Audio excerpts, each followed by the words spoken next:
नहमिया का ग्रंथ अध्याय 1। नहमिया की प्रार्थना। हकल्या के पुत्र नहमिया का चरित्र। 20वें वर्ष के किस्लेव मास में मैं सूसा के किलाबंद नगर में था। तब मेरे भाइयों में एक हनानी कई अन्य व्यक्तियों के साथ यूदा से आया।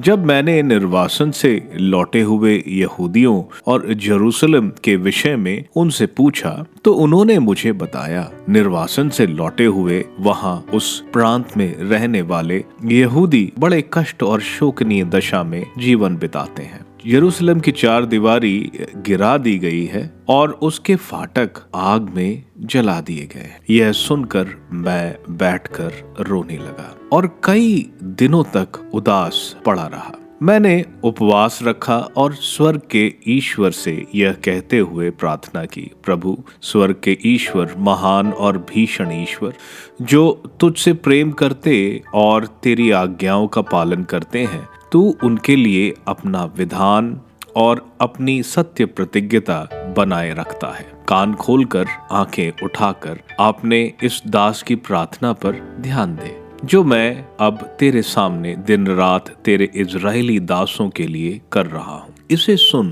क्योंकि मैं इजरायलियों द्वारा तेरे प्रति किए गए पापों को स्वीकार करता हूँ। मैंने और मेरे पिता के घराने ने पाप किए हैं। तेरे सेवक मूसा को दी गई तेरी आज्ञाओं, नियमों और विधियों को भंग कर हमने तेरे साथ विश्वासघात किया है। अपने सेवक मूसा से कहे हुए अपने ये शब्द याद कर, यदि तुम लोग विश्वासघात करोगे तो मैं तुम्हें राष्ट्रों के बीच बिखेर दूंगा।